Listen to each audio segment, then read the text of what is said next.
ನಮಸ್ಕಾರ. ಎಲ್ಲರಿಗೂ ಶುಭಾಶಯಗಳು.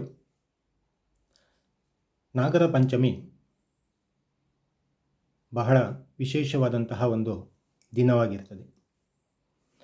ಪ್ರಕೃತಿಯ ಪಂಚಭೂತಗಳು ಉತ್ತಮ ಮಳೆಯಿಂದ ತೊಯ್ದು ಸಾತ್ವಿಕತೆ ನೆಲೆಗೊಳ್ಳಲು ಪ್ರಶಸ್ತವಾದ ಕಾಲವೇ ನಾಗರ ಪಂಚಮಿಯ ದಿನ. ನಮ್ಮ ಪಂಚೇಂದ್ರಿಯಗಳು ಕೂಡ ಪರಿಸರದ ಪಂಚಭೂತಗಳಂತೆ ಸಾತ್ವಿಕೆಯನ್ನು ರೂಢಿಸಿಕೊಂಡು ಈಶ್ವರನನ್ನು ಒಲಿಸಿಕೊಳ್ಳಲು ಪ್ರಶಸ್ತವಾದಂತಹ ದಿನ ನಾಗರ ಪಂಚಮಿ.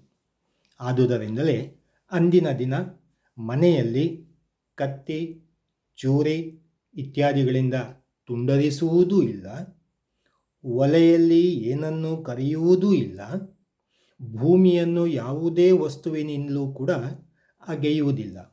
ಏಕೆಂದರೆ ಯಾವುದಕ್ಕೂ ಗಾಯ ಅಥವಾ ಘಾಸಿ ಮಾಡದೆ ಸಾತ್ವಿಕೆಯನ್ನು ಬೆಳೆಸಿಕೊಳ್ಳಲು ಪ್ರೇರೇಪಿಸುವಂಥದ್ದೇ ನಾಗರ ಪಂಚಮಿಯ ವಿಶಿಷ್ಟತೆ. ಶ್ರಾವಣ ಶುಕ್ಲ ಪಂಚಮಿಯಂದು ಜನಮೇಜಯ ರಾಜನು ತಾನು ಮಾಡುತ್ತಿದ್ದ ಸರ್ಪಯಜ್ಞವನ್ನು ನಿಲ್ಲಿಸಿದ ಎಂದು ಪುರಾಣಗಳು ತಿಳಿಸುತ್ತವೆ.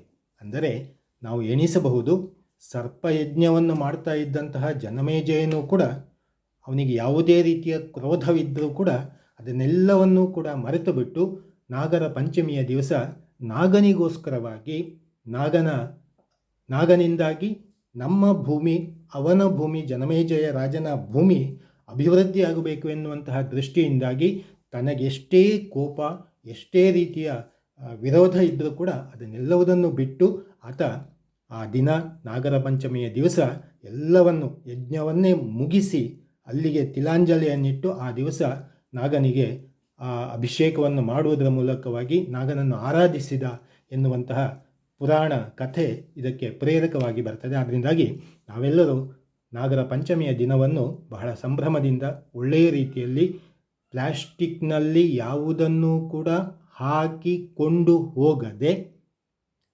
ಸ್ಟೀಲ್ನ ಪಾತ್ರೆಗಳಲ್ಲಿ ಹಾಕುವುದರ ಮೂಲಕವಾಗಿ ಯಾವುದೇ ಇರ್ಬೋದು, ಅದು ಅರಿಶಿನ ಇರ್ಬೋದು ಅಥವಾ ಹಾಲಿರ್ಬೋದು, ಯಾವುದೇ ಇರ್ಬೋದು, ಯಾವುದನ್ನು ಕೂಡ ಪ್ಲಾಸ್ಟಿಕ್ನಲ್ಲಿ ಕೊಂಡು ಹೋಗದೆ, ಪ್ಲಾಸ್ಟಿಕ್ನಿಂದ ಪರಿಸರ ನಾಶವನ್ನು ಮಾಡ್ತದೆ ಎನ್ನುವಂಥದ್ದು ನಮಗೆಲ್ಲ ಗೊತ್ತಿದೆ. ಹಾಗಾಗಿ ಅಂತಹ ಪ್ಲಾಸ್ಟಿಕ್ಕನ್ನು ಸಾಧ್ಯ ಇದ್ದಷ್ಟು ಮಟ್ಟಿಗೆ ನಾವು ಅವಾಯ್ಡ್ ಮಾಡಿ ಅಥವಾ ಅದನ್ನು ನಿಲ್ಲಿಸಿ, ಅದನ್ನು ಉಪಯೋಗಿಸುವಂಥದ್ದನ್ನೇ ನಿಲ್ಲಿಸಿ ಪ್ರಾಕೃತಿಕವಾದಂತಹ, ಪ್ರಕೃತಿಗೆ ಪೂರಕವಾದಂತಹ ಯಾವುದೇ ವಸ್ತುಗಳ ಮೂಲಕವಾಗಿ ನಾವು ನಾಗರ ಪಂಚಮಿಯನ್ನು ಆಚರಿಸೋಣ ಅಂತ ಹೇಳಿಕೊಂಡು ನಿಮ್ಮೆಲ್ಲರಲ್ಲಿ ಕೂಡ ಬೇಡಿಕೊಳ್ತಾ ನಾಗರ ಪಂಚಮಿಯ ದಿವಸದ ಮಹತ್ವವನ್ನು ಇಲ್ಲಿಗೆ ನಾನು ಮುಗಿಸ್ತಾ ಇದ್ದೇನೆ. ಎಲ್ಲರಿಗೂ ಶುಭವಾಗಲಿ. ನಮಸ್ಕಾರ.